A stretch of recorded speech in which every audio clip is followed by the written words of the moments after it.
Movie start होती है और हम देखते हैं कि एक लड़का और एक लड़की के सेम घर थे।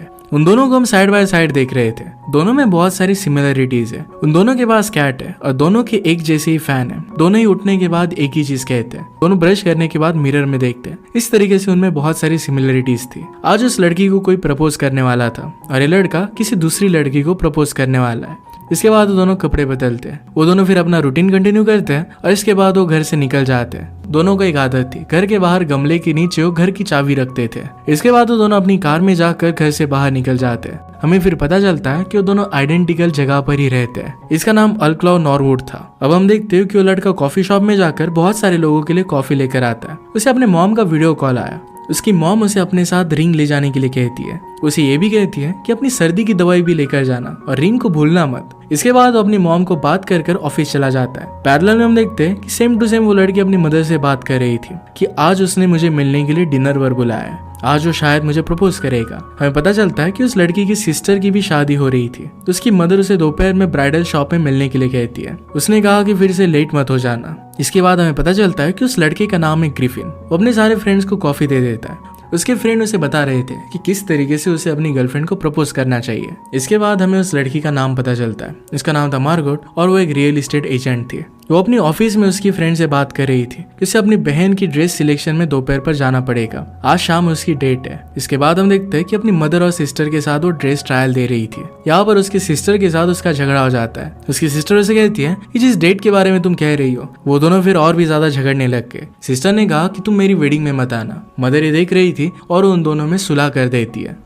इसके बाद हम ग्रिफिन को देखते हैं। वो रिंग लेने के लिए ज्वेलर के पास आया था। सरप्राइजिंगली उसकी मदर भी वहीं पर पहुंच जाती है। वहाँ के एम्प्लॉय से अलग अलग सुंदर बॉक्स देने के लिए कहती है, पर उनके पास वो बॉक्स नहीं थे। इसके बाद मॉम ग्रिफिन से उसके प्रपोजल को रिपीट करवाती है। पहले तो ग्रिफिन मना करता है, पर मदर को कौन टाल सकता है, तो फिर वो बोल देता है। सब उसे अप्रिशिएट करते हैं। इसके बाद हम उन दोनों को रेस्टोरेंट में देखते हैं। हमें ऐसा लगता है कि वो दोनों एक दूसरे से बात कर रहे हैं, पर वो किसी और के साथ थे। वो दोनों अपने अपने पार्टनर से उन्होंने पूरे दिन में क्या किया इसके बारे में बात कर रहे थे। वहाँ की वेटर किसी को देखकर चौंक जाती है। एक्चुअल में वो चौंकी थी ग्रिफिन की गर्लफ्रेंड को देखकर। ग्रिफिन की गर्लफ्रेंड एक मॉडल थी। मार्गोट किसी और को डेट कर रही थी जो 3rd डिग्री ब्लैक बेल्ट था। यहाँ पर हम देखते हैं कि कीप, जो मार्गोट की डेट था, वो कोई अलग ही बीन बजा रहा था। उसे रिलेशनशिप में नहीं रहना था। ग्रिफिन की गर्लफ्रेंड किसी के साथ फोटो खिंचा रही थी। हम देखते हैं कि मार्गोट फिर कीप को वहां पर छोड़कर वहां से निकल जाती है। पैरेलल में जब ग्रिफिन अपनी गर्लफ्रेंड को प्रपोज करता है तो उसकी गर्लफ्रेंड उसे किसी और दिन प्रपोज करने के लिए कहती है। ग्रिफिन इस बात के लिए ना कहता है। वो कहता है कि प्रपोजल मेरा है, पर्सनल होना चाहिए, इसे तुम पब्लिक इवेंट नहीं बना सकती। उसकी गर्लफ्रेंड भी नाराज हो जाती है। मार्गोट ने जब अपने लिए उबर मंगवाए तब ग्रिफिन की गर्लफ्रेंड उसमें चढ़ जाती है। इसके बाद ग्रिफिन बाहर आता है। मार्गोट कहती है कि एक रूड लड़की मेरी उबर लेकर चली गई। नेक्स्ट सुबह मार्गोट को अपनी मदर का कॉल आता है। उसे उसकी सिस्टर की वेडिंग के लिए रेडी होने के लिए कहती है। इसके बाद हम ग्रिफिन को देखता है जो रेडी होकर नीचे जाता है और वहां पर अपनी गर्लफ्रेंड को देखकर सरप्राइज हो जाता है। इसके बाद वो एक दूसरे को सॉरी कहते हैं और फिर सुलह कर लेते हैं। उसकी गर्लफ्रेंड ने नोटिस किया कि ग्रिफिन ने उसका टूथब्रश यूज किया। इस बात से वो गुस्सा हो गए और ट्रस्ट के बारे में बात करने लग गए। जाते जाते फिर वो ग्रिफिन को रात में एक पार्टी के लिए इन्वाइट कर जाती है। ग्रिफिन इसके लिए उसे मना करता है क्योंकि उसे अपने फ्रेंड के साथ जाना था। अगले सीन में हम देखते हैं कि ग्रिफिन अपने फ्रेंड्स के साथ एक बाथ हाउस की पार्टी में आया हुआ था। सब लोग वहां पर मसाज करवा रहे थे। ग्रिफिन अपने दोस्तों से बात करता है और उसकी गर्लफ्रेंड उसे सपोर्ट करती है। इसके बाद वो सब लोग मिलकर एंजॉय करते हैं और सब लोग बहुत ड्रंक हो गए। ग्रिफिन फिर अपने सारे फ्रेंड्स को कैब में भेज देता है। इसके बाद हम मार्गोट और उसकी फ्रेंड को देखते हैं जो एक ब्यूटी पार्लर में बैठे थे। मार्गोट बहुत ही दुखी थी। वो दोनों मिलकर फिर एक प्लान बनाते हैं। कीप को किसी ने देखा नहीं था तो किसी और को एज अ कीप वो लेकर जा सकती है। किसी को भी वो टिंडर वगैरह से पिकअप कर सकती थी। दूसरी तरफ ग्रिफिन अपने घर पर आता है और अपनी चाबी ढूंढ रहा था, पर उसे वो मिलती नहीं। वो फिर अपनी स्पेयर चाबी गमले के नीचे से निकाल कर अंदर आ जाता है। अंदर आकर वो फ्रिज से आइसक्रीम निकाल कर खाता है। उसे आइसक्रीम जरा अलग लगती है। अंदर जाकर फिर उसने शॉवर लिया और फिर वो सो जाता है। मार्गोट भी थोड़ी देर में अपने घर पर आती है। आकर अपने बेड पर वो सो रही थी और तभी वो ग्रिफिन पर गिर गए। ग्रिफिन इस बात से शॉक हो जाता है और चिल्लाने लगता है। दोनों यहाँ पर एक दूसरे को देखकर शॉक हो गए थे।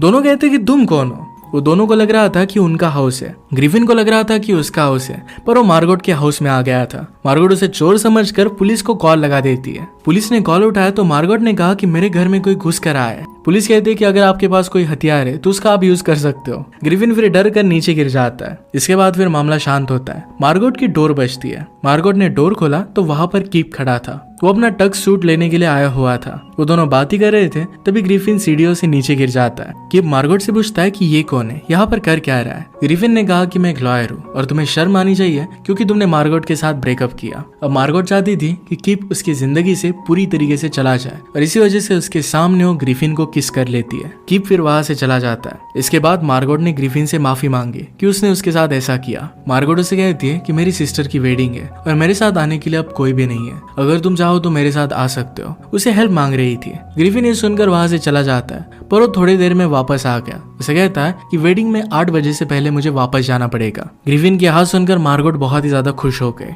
वो दोनों फिर वेडिंग में जाने के लिए रेडी हो जाते हैं। मार्गोट उसे कहती है कि वेडिंग में तुम्हें कीप बनकर आना पड़ेगा। उसने ग्रिफिन को वही सूट दे दिया जो उसने कीप के लिए बनवाया था। वो दोनों फिर एक दूसरे के सामने इंट्रोड्यूस करते हैं और फिर वेडिंग में जाने के लिए रेडी हो गए थे। वो गाड़ी में बैठे तो एक तो गाड़ी शुरू नहीं होती। मार्गोट भी बहुत ही थकी हुई थी। इसके बाद तो दोनों सीट चेंज कर लेते हैं। यहाँ पर दोनों अपनी अपनी डेट के बारे में बात कर रहे थे। मार्गोट क्लेमेंटाइन के बारे में जानने के बाद उसे कहती है कि क्लेमेंटाइन एक फ्रूट को सिंपलाइज करता है। वो बाहर से ऑरेंज और मीठा दिखता है, पर जब आप उसे टेस्ट करते हो तो बहुत ही गंदा होता है। इसके बाद मार्गोट ग्रिफिन को जल्दी से गाड़ी मोड़ने के लिए कहती है। गाड़ी ड्रिफ्ट होकर स्नो में जाकर लगी। जहाँ मार्गोट को अपनी सिस्टर के लिए ब्राइडल सूट पिकअप करना था, वो शॉप अब बंद हो चुका था। मार्गोट फिर शॉप के पीछे गई, पर वहां से भी अब बंद था।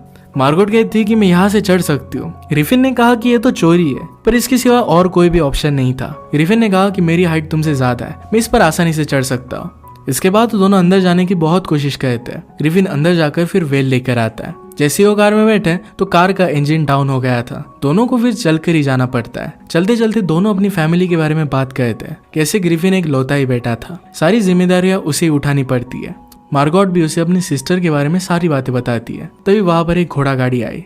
मार्गोट उसे रोकने के लिए जोर से उसके पीछे दौड़ती है। वहां पर उसका जूता निकल जाता है और ग्रिफिन ने लेकर आया। उस कैरेज में एक ओल्ड कपल था। वो उन्हें उनके साथ बिठा लेते हैं। ग्रिफिन उनसे पूछता है कि आपके आज प्लान्स क्या है। उन्होंने कहा कि आज हमारी मैरिज एनिवर्सरी है। हर मैरिज एनिवर्सरी पर वो अपनी वाइफ को एक न्यू रेस्टोरेंट पर लेकर जाते थे। इसके बाद वो लेडी कहती है कि 58 ईयर्स से हम दोनों मैरिड है। आज भी मेरे हस्बैंड बहुत ही रोमांटिक है। मार्गोट को उनका कोट बहुत पसंद आता है। उन लेडी ने कहा कि इसी कोट की वजह से हम दोनों की मुलाकात हुई थी। ग्रिफिन कहता है कि इसके पीछे तो बहुत अच्छी स्टोरी होगी। इसके बाद वो स्टोरी बताने लगती है। ये बारिश से भरे अक्टूबर की बात थी। उन लेडी के हस्बैंड अपने फ्रेंड हैंक से मिलने के लिए बाहर आए थे। तभी वहां पर उन्होंने एक फेरी में एक बहुत ही सुंदर सी लड़की देखी। उन्हें वहीं पर उससे प्यार हो गया था। वो उनके पीछे भागे थे, पर उन्होंने उसे खो दिया था। दूसरी बार जब वो मूवी देखने के लिए गए तो एक सीट छोड़कर उनके पास एक लड़की बैठी हुई थी और ये वही लड़की थी। उसने वही पिंक कोट पहना हुआ था। मूवी खत्म होने के बाद उन्होंने उसे डिनर के लिए पूछा, पर उस लड़की ने उन्हें मना कर दिया। इसके बाद उन्होंने उसे फोन नंबर के लिए पूछा,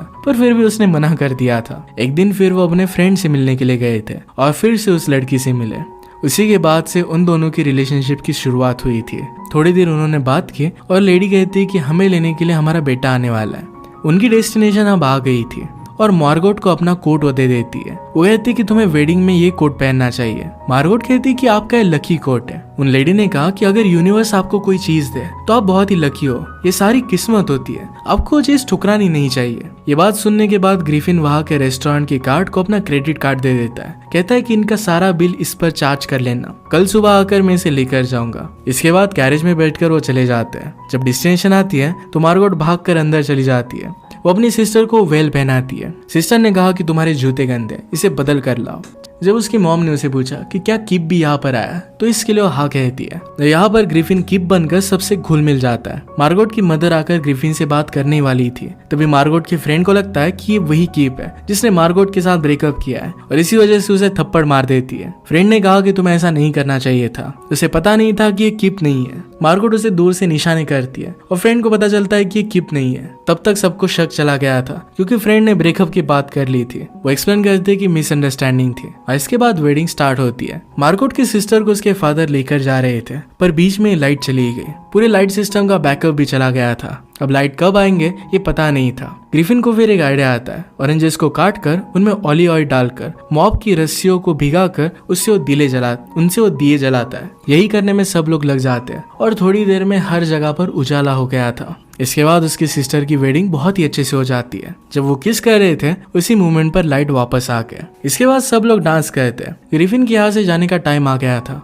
वो ड्रिंक लेने के लिए जा रहा था तभी वहां पर वेरनिका आ जाती है। वो ग्रिफिन को कहती है कि मुझे पता है कि तुम कौन हो। ग्रिफिन कहता है कि यहाँ पर जो भी हो रहा है ये बात हम दोनों के बीच में ही रहने दो। ग्रिफिन को वहां के रिलेटिव जाने से मना कर देते हैं। वो वहीं पर रुकते हैं। उसे क्लेमेंटाइन का कॉल आता है और उसे बात करने लगता है। वो कहता है कि मेरे फ्रेंड को एक इमरजेंसी है और इसी वजह से मुझे ये वेडिंग अटेंड करनी पड़ेगी। सब लोग फिर ग्रिफिन को फोटोशूट के लिए बुलाते हैं। उन सबका बहुत ही अच्छा फोटोशूट हुआ। ग्रूम एक स्पीच देता है। ग्रूम कहता है कि मैं मेरी वाइफ से फूड पॉइजनिंग की वजह से मिला था। उसे फूड पॉइजनिंग हुई थी और फिर वो हॉस्पिटल चला गया। वहाँ जो नर्स उसका ख्याल रख रही थी वही आज उसकी वाइफ है। इस बात पर सब लोग उसे चेयर कहते हैं। इसके बाद सब लोग ग्रिफिन को स्पीच देने के लिए कहते हैं। ग्रिफिन फिर वो किस तरीके से मार्गोट से मिला इसकी एक फेक स्टोरी बना देता है। ये सब लोगों को कहानी बहुत पसंद आई। सब लोग फिर मिलकर डांस कर रहे थे। तभी उसी मोमेंट पर वहां पर रियल कीप आ जाता है। सब कुछ फिर डिस्ट्रॉय होने लग गया। थोड़ी देर में ग्रिफिन और रियल कीप के बीच में फाइट होने लगती है। कीप गुस्सा था क्योंकि ग्रिफिन ने उसका एक टक्सीडो पहना था। फाइट के दौरान सब लोगों को एक्चुअल में क्या हुआ है सब कुछ पता चल जाता है। मार्गोट फिर वहां से रोते रोते चली गई। ग्रिफिन उसके पीछे जाता है और उसे सॉरी कहता है। वो दोनों बात कर रहे थे तभी वहां पर कीप आ गया। उसे अपना टक्सीडो वापस मांगता है। ग्रिफिन इस बात पर गुस्सा होकर उसे अपने सारे कपड़े दे देता है। इसके बाद ग्रिफिन बाहर आकर उस कैरेज वाले को बस स्टॉप तक छोड़ने के लिए कहता है। कैरेज वाला कहता है कि आपने तो सारे कपड़े पहने थे, हुआ क्या? ग्रिफिन कहता है कि वहां पर कुछ भी मेरा नहीं था, वो लड़की भी मेरी गर्लफ्रेंड नहीं है। इसके बाद वहां पर वो बस स्टॉप पर आ गया। वहां से जाने वाले लोग उसे एक जंप सूट दे देते हैं ताकि इसे वो पहन सके। वो फिर होटल पर पहुंचता है और अंदर चला गया। इसके बाद हम मार्गोट को देखते हैं। अपनी फ्रेंड के साथ बात कर रही थी। वो कहती कि उस लड़के का नाम है ग्रिफिन और एक मॉडल जिसका नाम है क्लेमेंटाइन इसे शादी करने वाला है। वो और उसकी फ्रेंड किस्मत की बातें करते हैं। इसके बाद ग्रिफिन अपने लिए ड्रिंक मंगवाता है। तभी वहां पर क्लेमेंटाइन आ जाती है। उसे हर एक चीज के बारे में पूछ रही थी और पूछती कि तुम्हारा टक्सीडो कहाँ है और पूछती कि तुम्हारे कपड़े कहाँ पर है। अब हम पैरेलल में देखते हैं कि क्लेमेंटाइन उसे प्रपोज करने के लिए रेडी हो रही थी और पैरेलल में कीप मार्गोट को प्रपोज करने के लिए रेडी हो रहा था। इसके बाद एक की मूवमेंट आता है। ग्रिफिन अपनी स्पीच देता है और वो प्रपोजल से पीछे हट जाता है। पैरेलल में मार्गोट ने भी कीप का प्रपोजल रिजेक्ट कर दिया था। मार्गोट फिर उसे हमेशा के लिए गुड बाय कह देती है। ग्रिफिन भी वहां से निकल जाता है और उसे सॉरी कह देता है। ग्रिफिन अपने घर पर आकर कैट को फीड करके सो गया। मार्गोट भी बहुत ही सैड थी। तभी उसकी सिस्टर उसके पास आती है। उसे कहती है तुम्हें इस तरीके से बनने की जरूरत नहीं है, तुम जो करना चाहती हो तुम्हें वही करना चाहिए। मार्गोट इस बात से मोटिवेटेड होके और वो डायरेक्टली ग्रिफिन के घर पर आके ग्रिफिन आकर उसे पूछता है कि तुम यहाँ पर कर क्या रही हो। मार्गोट उसे कहती है कि तुम तुम्हारा बैग भूल गए थे, मैं तुम्हें देने के लिए आई। मार्गोट उसे कहती है कि मुझे पता है कि तुमने अपना प्रपोजल रिजेक्ट कर दिया है। ग्रिफिन पूछता है कि तुम्हें कैसे पता चला। मार्गोट ने कहा कि इंस्टाग्राम से, तुम्हारी गर्लफ्रेंड ने सब कुछ इंस्टाग्राम पे डाला था। मार्गोट उसे कहती है कि यहाँ पर मैं तुम्हें कुछ दिखाने के लिए आई थी। उसे उसकी ड्रेस अनजिप करने के लिए कहती है। मार्गोट के बैग पर ग्रिफिन का टैटू था। इसका मतलब है वो भी उससे प्यार करती है। वो दोनों फिर किस कर इंटीमेट होने लग जाते हैं। तभी उस मोमेंट पर वहां पर क्लेमेंटाइन आ गई। वो कहती कि ब्रेकअप के बाद मैं जो चीजें छोड़ कर गई थी ये सब कुछ मैं लेने के लिए आई हूँ। वो फिर जोर जोर से रोने लगती है। मार्गोट उसे शांत करवाती है। वो फिर थोड़ी देर में वहां से चली गई। मार्गोट को ग्रिफिन का ब्रेकअप करवाने के लिए बुरा लगता है। मार्गोट कहती है कि मुझे तुम्हारी जिंदगी में नहीं आना चाहिए था, मेरी वजह से तुम्हारी जिंदगी बिगड़ गई। अगले दिन ग्रिफिन अपने मॉम डैड से मिलने के लिए जाता है। उसके मॉम डैड उसे क्लेमेंटाइन के बारे में पूछते हैं। ग्रिफिन ने कहा कि हम दोनों के बीच में चीजें वर्क होने नहीं वाली थी। उसके फादर उसे कहते हैं कि कोई बात नहीं, तुम्हें कोई अच्छी मिल जाएगी। इसके बाद वो वॉशरूम चला जाता है। वो खुश रहने का ट्राई कर रहा था। जब वो बाहर आया तो हम मार्गोट की पूरी फैमिली को उसकी फैमिली से मिलता हुआ देखते हैं। सीट पर मार्गोट का वही पिंक कोट पड़ा हुआ था। इसका मतलब है वो डायरेक्टली अब शादी की बात कर रहे थे। वो दोनों खुश होकर एक दूसरे को किस कर लेते हैं और अब वो दोनों साथ में थे। इसी के साथ ये मूवी एंड हो जाती है। अगर आपको एक्सप्लेनेशन अच्छा लगता है तो प्लीज लाइक और कमेंट जरूर कर दीजिएगा। मैं बहुत सारी मूवीज लेकर आते रहता हूँ, तो प्लीज चैनल को सब्सक्राइब कर दीजिए और बेल नोटिफिकेशन आइकन दबाना मत भूलिएगा। हम फिर से मिलेंगे और एक नई मूवी के साथ। तब तक के लिए थैंक यू और आप अपने आप का ख्याल रखिए।